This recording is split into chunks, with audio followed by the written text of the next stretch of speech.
5ನೇ ವಿಭಾಜಕತೆ ನಿಯಮ, ಕೊಟ್ಟಿರುವ ಸಂಖ್ಯೆಯ ಕೊನೆಯ ಅಂಕಿಯು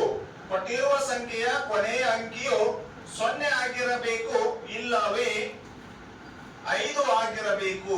ಕೊಟ್ಟಿರುವ ಸಂಖ್ಯೆಯ ಕೊನೆಯ ಅಂಕಿಯು 0 ಆಗಿರಬೇಕು, ಇಲ್ಲವೇ 5 ಆಗಿರಬೇಕು.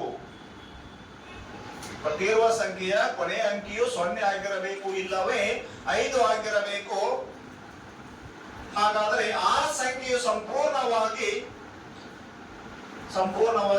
5ರಿಂದ ಭಾಗ ಹೋಗುತ್ತದೆ. ಹಾಗಾಗಿ ಆ ಸಂಖ್ಯೆಯು ಸಂಪೂರ್ಣವಾಗಿ 5ರಿಂದ ಭಾಗ ಹೋಗುತ್ತದೆ. Examples 525, example 525,